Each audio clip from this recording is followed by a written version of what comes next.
Bien, estamos hoy cerrando nuestro tema que hemos empezado ya por un mes completito de hablar sobre la experiencia bíblica en comunidad. Y hemos visto y hemos experimentado la palabra de Dios en todo este proceso, en todo este tiempo que hemos estado hablando acerca de las historias de la palabra de Dios en nuestras vidas. El tema de hoy que tenemos es de la oscuridad a la luz, from darkness to light. Y el viernes de Semana Santa nosotros recordamos que Jesús padeció, murió y enfrentó la más densa oscuridad por los pecados de todo el mundo. Pero la mañana del domingo nosotros recordamos la resurrección de nuestro Señor Jesucristo. Recordamos que nuestro Señor Jesucristo resucitó de entre los muertos. Y quiero que vayamos al libro de Apocalipsis, al capítulo 1 y el verso 17 en adelante. Apocalipsis capítulo 1, verso 17 en adelante, dice la Escritura. Jesús le dice a Juan: yo soy el primero y el último, el que vive. Estuve muerto, pero ahora vivo por los siglos de los siglos. Y tengo las llaves de la muerte y del infierno. Este mensaje que Jesús le da al apóstol San Juan es un mensaje que va dirigido a las iglesias, porque si usted lee el contexto, ya entrando el capítulo 2 de este pasaje, es un mensaje dirigido a las iglesias de aquella época, que también son aplicables a nuestras iglesias. Y el mensaje que podemos recibir hoy es que the church has not to be afraid. Nosotros no tenemos que tener temor. Le dice, do not be afraid, no tengas miedo. Todas las personas enfrentamos diferentes tipos de miedo. Y la verdad es que el miedo en sí no es malo. Dios nos creó con esa capacidad para percibir el peligro. Todas las personas enfrentamos el miedo.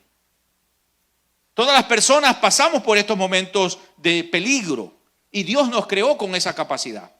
Cuando estamos en peligro, el cerebro le ordena al cuerpo rápidamente que libere las hormonas de adrenalina y el cortisol, para que entonces el cuerpo se prepare para el momento de peligro. El cuerpo se pone tenso, la respiración se acelera para que tengas más aire en tus pulmones. Tus pies empiezan a recibir como un tipo de fuerza para que puedas correr y así puedas entonces salir en medio de tu problema, en medio de tu miedo en el que te encuentras. Cuando yo era joven, ya hace mucho tiempo, en la high school, estaba en la high school y de repente nosotros nos hacíamos lo que dicen corta clase, es decir, lo que es nos escapamos la clase, no entrábamos a la clase, sino que nos salíamos de la clase. Y resulta que nos vamos así por ahí a dar la vuelta y varios amigos. Yo no sé cuántos de ustedes hicieron eso en su juventud. Espero que no, pero la mayoría parece que sí. Y salimos a dar las vueltas y tomamos piedras y empezamos a tirar piedra a otra escuela. Y tenía esa escuela, le empezamos a tirar piedras. Y cuando le estábamos tirando piedras, los vecinos de allí, de la zona, salieron. Y comenzaron a insultarnos y a perseguirnos. Pero hubo una persona que al parecer era una persona que estaba trabajando en una carnicería, porque traía así un mandil blanco lleno de sangre y tenía lo que para mí es una daga o un cuchillo largo. Y me vio fijamente a mí y me persiguió a mí. Cuando yo lo vi, se me subió la adrenalina y el cortisol y todas las hormonas. Y yo empecé a correr y a correr y a correr y el hombre venía detrás de mí. Y ya me alcanzaba, pero mis pies se hacían más rápido. Porque ¿qué es lo que pasa? Que cuando enfrentamos el miedo, una de las situaciones que nosotros hacemos cuando viene el miedo es correr. Porque tu cuerpo se prepara para correr cuando estás en un peligro.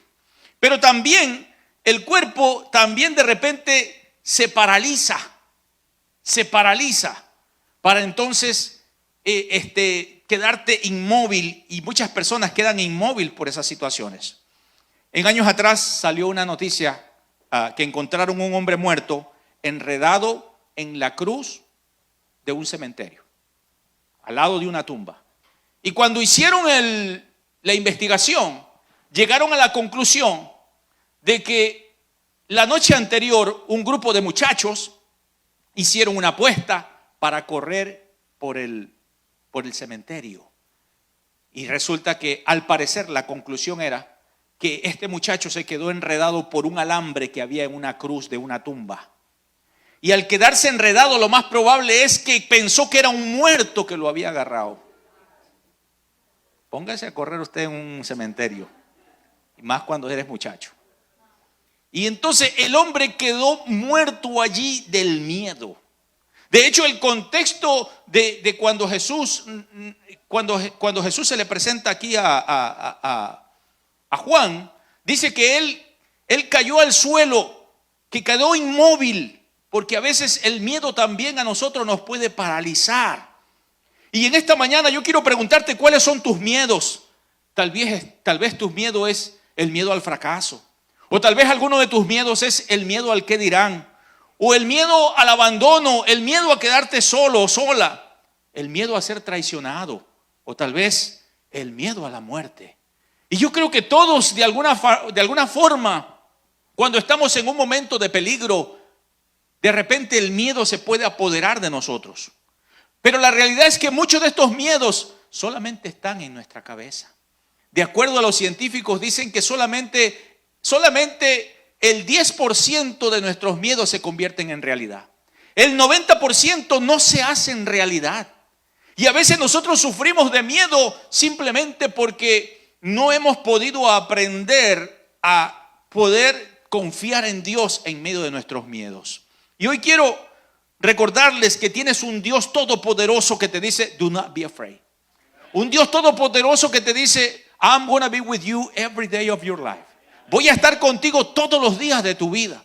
Es una promesa de parte de Dios para quienes lo reciben en el nombre de Jesús. En Juan 8:12 Jesús dijo, yo soy la luz del mundo, y el que me sigue no andará en tinieblas, sino que vendrá a la luz. Cuando nosotros estamos en la oscuridad de la vida, del mundo, todavía en medio de esa oscuridad, si tan solo recibes a Jesús, puedes entrar en esa luz. Hay por lo menos 3 verdades que les quiero compartir que me dan seguridad de que yo puedo salir de la oscuridad a la luz. La primera es, believe that Jesus is my creator.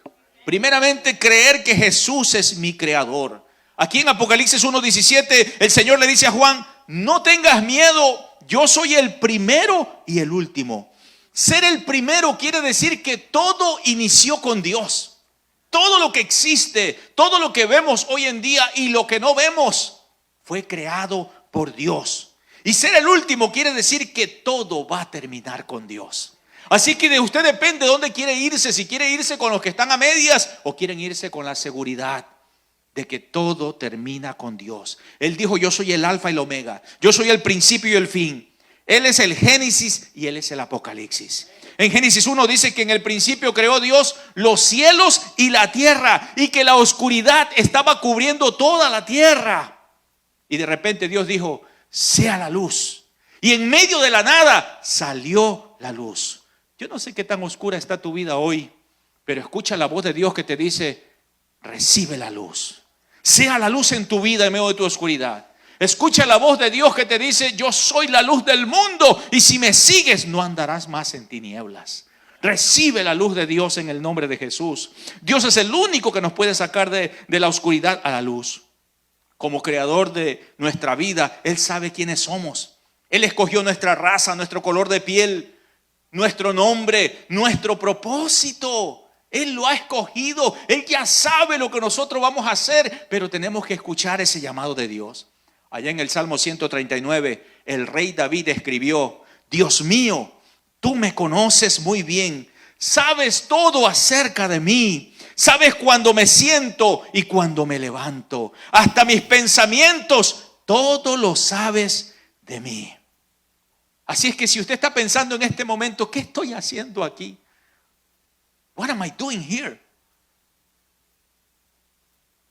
Dios sabe lo que estás pensando. Y Dios te trajo con un propósito, para que escuches su palabra y puedas salir de tu oscuridad y puedas recibir la luz del Señor. Algunos dirán, si Dios me creó y si Dios sabe todo, ¿por qué nací en un hogar destruido? Yo cuando estaba muchacho, yo decía, ¿por qué nací en un hogar tan pobre? ¿Por qué nací en un hogar donde mi papá no está? ¿Por qué nací en un hogar donde hay tantos problemas? ¿Por qué estoy viviendo con estos problemas? Y la realidad es que en el principio de todo, en el Génesis, todo empezó bien. Dios creó un mundo perfecto, un mundo lleno de luz y de verdad. Pero después de la caída del hombre, todo se distorsionó. Todo se echó a perder y vino el sufrimiento en el mundo. Pero sin embargo, la Biblia dice que los que creen en Dios, todo les es posible. La Biblia dice que los que creen en Dios, todo lo que les sucede en mal, Dios lo va a tornar para bien. Son palabras de Dios. Así que si usted se vuelve a Dios, Él puede tornar su problema, tornar su deficiencia y hasta su sufrimiento en algo que va a ser para bien. Aquí no le predicamos pare de sufrir. Aquí lo que le estamos diciendo es que su sufrimiento, su problema, su necesidad, Dios la va a tornar para bien. Dios va a hacer algo positivo de eso que usted ha vivido, de todas esas cosas que le han pasado.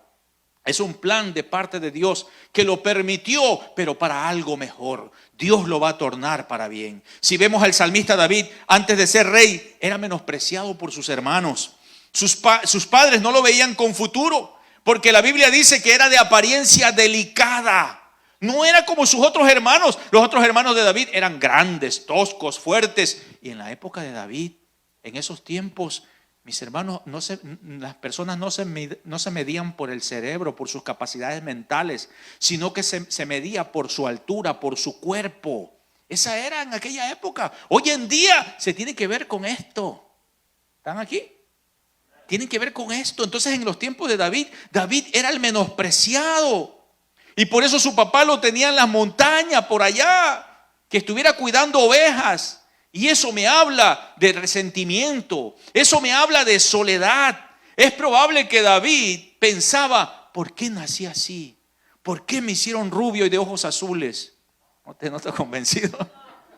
¿Por qué me hicieron con vellitos amarillos?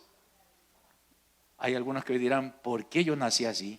Porque, miren, a mí siempre me han dicho que por qué mi nariz era así cuando yo estaba pequeño. Cuando yo ya estaba jovencito, me acuerdo, pues yo miraba pues ¿por qué yo nací así con esta nariz? Y un día me pongo un tape de aquí a acá.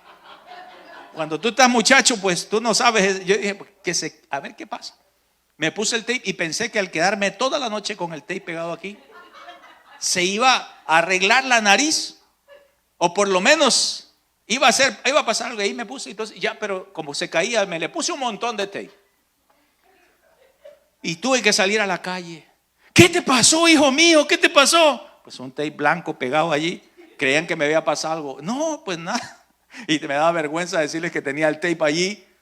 Pero son cosas de muchachos que de repente uno no se encuentra como ¿por qué estoy así? ¿Por qué nací así? ¿Por qué estoy? Todo tiene un propósito de parte de Dios. Y es probable que David se hacía esas preguntas, ¿por qué estoy así? Pero Dios tenía un plan perfecto con David. Allí en esa soledad, David escribió los salmos que hoy tenemos. Los salmos que nos hablan de la grandeza de Dios. Los salmos que bendicen nuestras vidas. Fueron escritas en momentos de sufrimiento. Fueron escritos en momentos de soledad. Muchos de esos salmos hablan de las profecías que el Mesías vendría a padecer por la humanidad. Y es probable que David escribió esos salmos desde su propio sufrimiento, pero Dios los iba a tornar para bien porque iban a ser profecías del Salvador que vendría a morir por la humanidad. Por ejemplo, si vemos el Salmo 22, inicia diciendo, Dios mío, why have you forsaken me? ¿Por qué me has desamparado?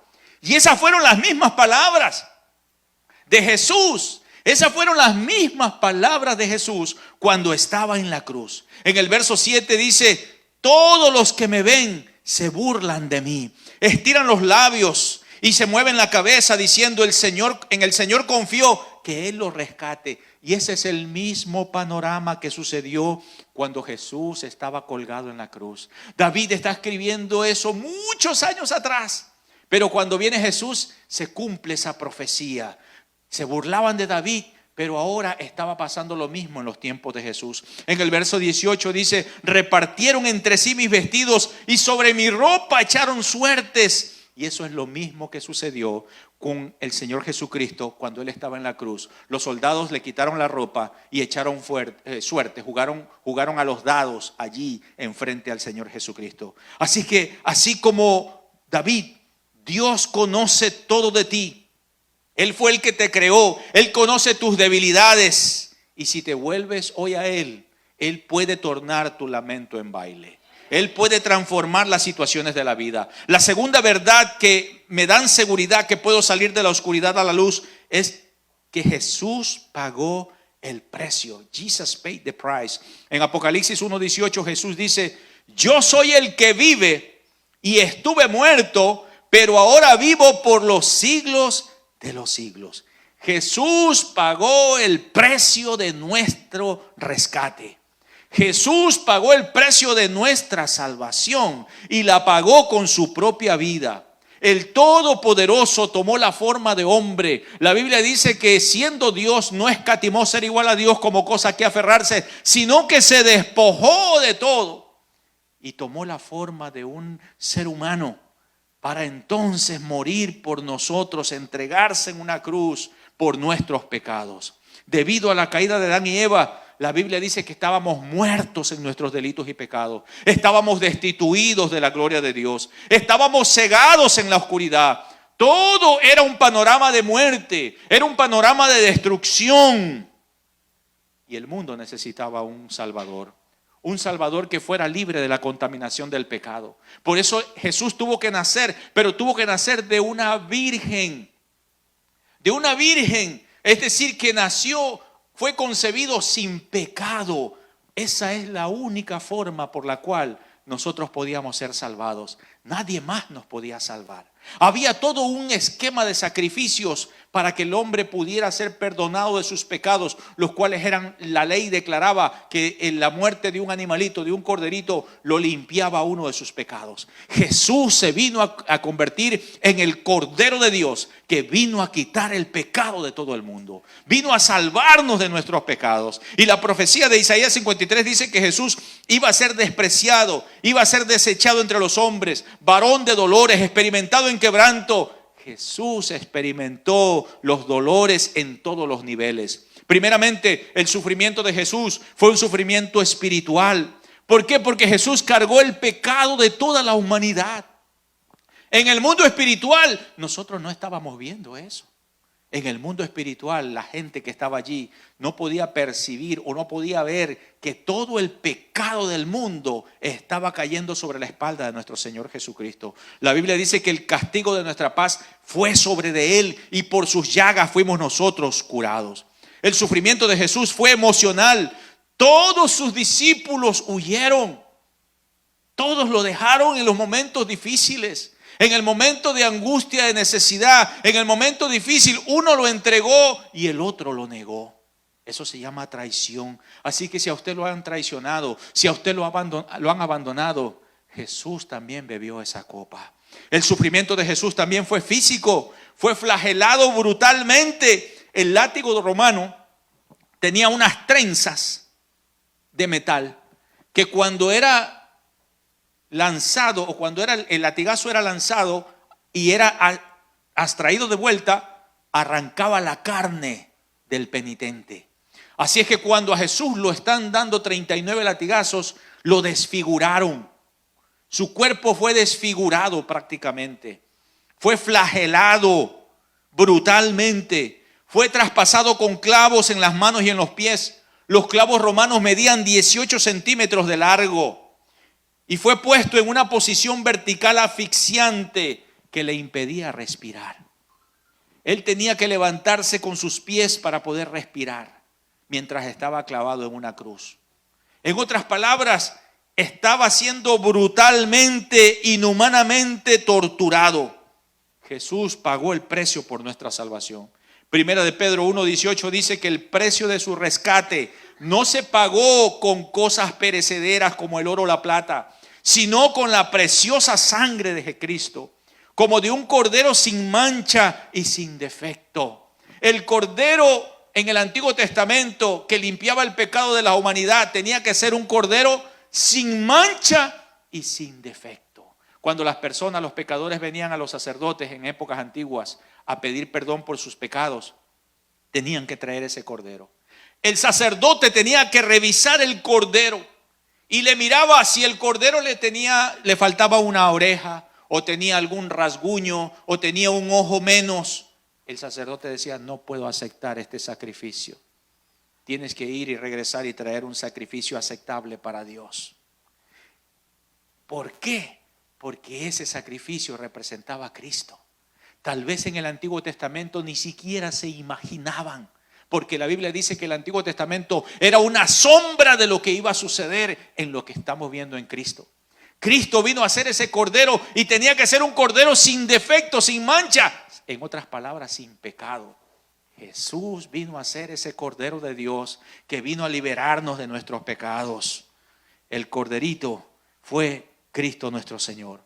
Y la tercera verdad que me dan seguridad que puedo salir de la oscuridad a la luz es porque Jesús venció la muerte. Volviendo a Apocalipsis 1:18, Jesús le dice a Juan: yo soy el que vive y estuve muerto, pero ahora vive por los siglos de los siglos. Y mira qué interesante, dice: y tengo las llaves de la muerte y del infierno. Desde el día que Adán y Eva pecaron, desde ese momento la muerte se robó las llaves. La muerte vino a reinar de alguna forma sobre todo el mundo. ¿Y qué es la muerte? En la Biblia la muerte es una separación. La muerte en la Biblia es ausencia de Dios. Cuando Adán y Eva pecaron, primero murieron espiritualmente. En otras palabras, se desconectaron de Dios. Por eso es que cuando Dios lo fue a buscar a Adán, le dice: Adán, ¿dónde estás? Y Adán estaba escondido. Ya no podía estar en la presencia de Dios. Su mismo pecado ya le impedía acercarse a Dios. Así es que el pecado es la separación, es la ausencia de Dios. La muerte es el pecado, la muerte es la ausencia de Dios. Así que cuando ellos pecaron, en ese momento fueron separados. Y la primera separación es la muerte espiritual. La segunda es que murieron físicamente. La muerte física es cuando el alma se separa del cuerpo. Y en ese momento entra lo que se llama la muerte. Es por eso que cada descendiente de Adán nacimos muertos en nuestros delitos y pecados, separados de la gracia de Dios. Por eso la Biblia nos llama ¿a qué? A que muramos al pecado. La Biblia dice que nosotros tenemos que morir al pecado. ¿Y qué quiere decir eso? Es separarnos del pecado, apartarnos del pecado. Porque así como cuando nos apartamos de Dios por el pecado de Adán y Eva, ahora podemos acercarnos a Dios y separarnos de la vida de pecado. Así que cuando Jesús nació de una virgen, fue concebido sin pecado, santo y sin mancha. Y cuando Jesús murió, la muerte no pudo detenerlo. Los brazos de la muerte se despedazaron. Cuando Jesús murió, la muerte lo abrazó y dijo: yo me lo voy a llevar. Pero cuando Él está en eso, por eso es que la Biblia dice que Jesús dice en el momento que está muriendo: Padre, ¿por qué me has desamparado? Por un momento la ausencia de la presencia del Padre no está. Entra la muerte por un momento. La muerte está rondando allí en ese lugar. Y la muerte lo abrazó, pero no lo pudo detener. Porque nuestro Señor Jesucristo resucitó con poder y con autoridad. Resucitó de en medio de entre los muertos. Fue el único que profetizó que iba a morir, pero que iba a resucitar, y que se cumplió en realidad. Fue el único que logró hacerlo. Ningún otro líder en el mundo jamás predijo su muerte y al mismo tiempo pudo resucitar. De hecho, el día que Jesús murió, quedó marcado en la historia que una densa oscuridad llegó a la tierra en ese día que Jesús murió. Eso quedó grabado en la historia. De hecho, la misma Biblia lo dice, que una oscuridad tomó la tierra cuando Jesús está muriendo. Y luego dice que cuando Jesús muere hay un terremoto. Y la Biblia dice que después de ese terremoto, la tumba de los santos se abrió y volvieron a la vida. Y cuando dice los santos, no son los que están colgados en una pared. No. Está hablando de la muerte de los creyentes. La palabra santo en la Biblia son los que son apartados para Dios. La muerte de los creyentes, los que habían muerto creyendo en el Señor, estaban ya sepultados cuando Jesús murió. Dice que hubo un terremoto, se abrieron las tumbas y salieron a la vida. Eso era como anunciando: yo soy el que tengo las llaves ahora, y ahora mismo los estoy resucitando a estos para que crean. Qué interesante pudo haber sido que de repente esos muertos llegaron a la casa a tocar la puerta. Pudo haber sido tremendo eso, ¿no? La muerte de los santos, regresar a la vida. Y la Biblia lo especifica, no está hablando que resucitó cualquier persona, eran los creyentes. Así es que si usted es un creyente, tiene una esperanza de vida, tiene una esperanza de resurrección, porque si Cristo murió y resucitó, nosotros un día resucitaremos con Él. Esa es la esperanza de los creyentes. En Colosenses 2:14 Jesús dice que anuló el acta de los decretos que había contra nosotros, la que nos era contraria, y la clavó en la cruz.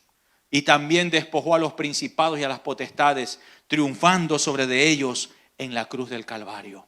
En la cruz del Calvario, nuestro Señor Jesucristo toma la mano de Dios y toma la mano del hombre, y entonces creó un puente para que usted y yo podamos alcanzar salvación. Hoy en día, gracias a ese sufrimiento de Jesús, usted y yo podemos venir al Señor. Usted y yo podemos ser salvos. Usted y yo podemos venir a la presencia de Dios. Los que ya no podíamos por la muerte, los que ya no podíamos llegar, ahora podemos llegar a Él por la sangre preciosa de un cordero sin mancha que fue entregado, que fue puesto por nuestros pecados. El sacrificio del justo por los injustos, los que no lo merecíamos, pero que por gracia, por misericordia y por la fe en nuestro Señor Jesucristo podemos ser salvos. Póngase de pie, por favor. Así es que usted no tiene por qué vivir un viernes de oscuridad cuando puedes vivir un domingo de luz. Si ahora estás en una oscuridad de tu vida, todo es tinieblas a tu alrededor. Pensamientos negativos te llenan, pensamientos negativos. Si esos pensamientos están llenando tu mente y tu corazón, el Señor te dice: yo soy la luz del mundo. Si tú crees en mí, yo te puedo sacar de las tinieblas y traerte a la luz. En medio de tu oscuridad, Dios está enviando ese rayito de luz. Ese rayito de luz que es el mensaje de la palabra de Dios, para que escuches el mensaje. Porque la Biblia dice que estábamos muertos en nuestros delitos y pecados. Y un muerto no puede escuchar, un muerto no puede reaccionar. Pero en medio de la muerte, la gracia previniente de Dios llega a través de su palabra, y recibes esa palabra en medio de tu oscuridad. Pero tienes que recibirlo en tu corazón, aceptarlo como tu Señor y tu Salvador. Dios nos ha llamado a salir de las tinieblas a su luz admirable. Hoy Dios nos está haciendo un llamado a todos los que están cansados y agobiados, a todos los que están cansados de una vida de oscuridad, a que salgamos a la luz. Jesus paid the price. He already created the bridge for you and for me. El puente está hecho. Solo tienes que venir a Él y decirle: Father God, I messed up. He cometido muchos errores, te he fallado. Perdóname, Dios. Todos fallamos. Todos cometemos errores. Todos pecamos de una forma de pensamiento o de otra. Y Dios no está para acusarte.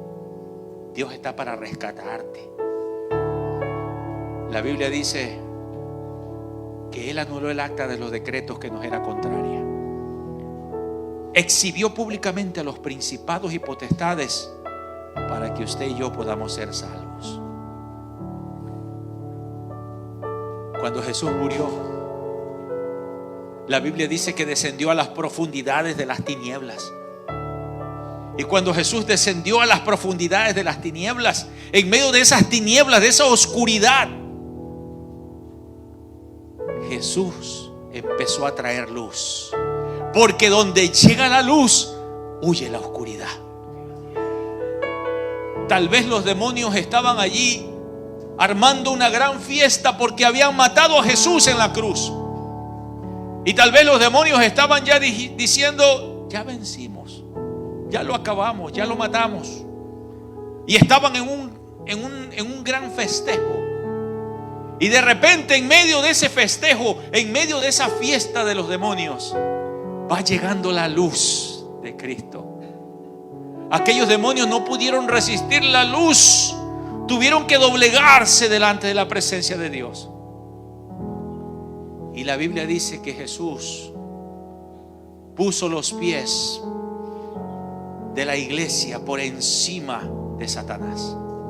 Es decir, que ahora Satanás está por debajo de los pies del Señor y la iglesia está justo con Él. Así que usted no tiene por qué vivir en esa oscuridad.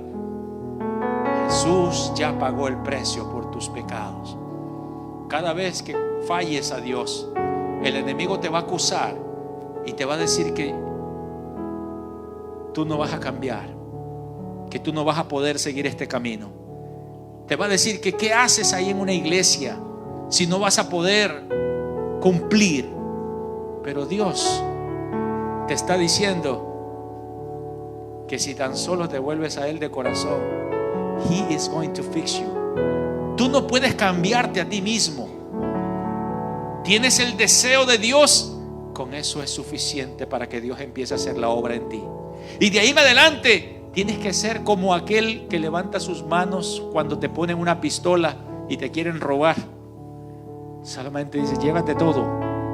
Así tenemos que hacer con Dios. I surrender myself. Do whatever you want to do, my God. I'm here. Estoy aquí. Haz lo que quieras conmigo. And I want you to do that prayer with me. Quiero que hagas esa oración conmigo. Si está en tu corazón, y dile: Padre Santo, en este momento reconozco que te he fallado. Perdóname.